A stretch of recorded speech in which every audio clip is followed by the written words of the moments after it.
दोस्तों अगर इन जानवरों को आपस में मिला दिया जाए तो ये कैसे दिखेंगे, आइए देखते हैं। नंबर 1,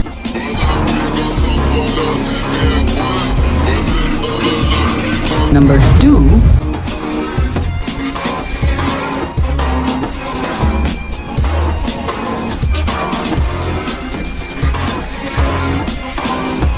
और लास्ट वाला तो बहुत ही खतरनाक है, उसे देखने से पहले देखते हैं। अगर आप लोग अपनी माँ को दिल से प्यार करते हो तो ये वीडियो को लाइक और चैनल को सब्सक्राइब कर देना, और ये वीडियो को ही बंदा लाइक करेगा जो अपनी माँ को दिल से प्यार करता है। नंबर 3,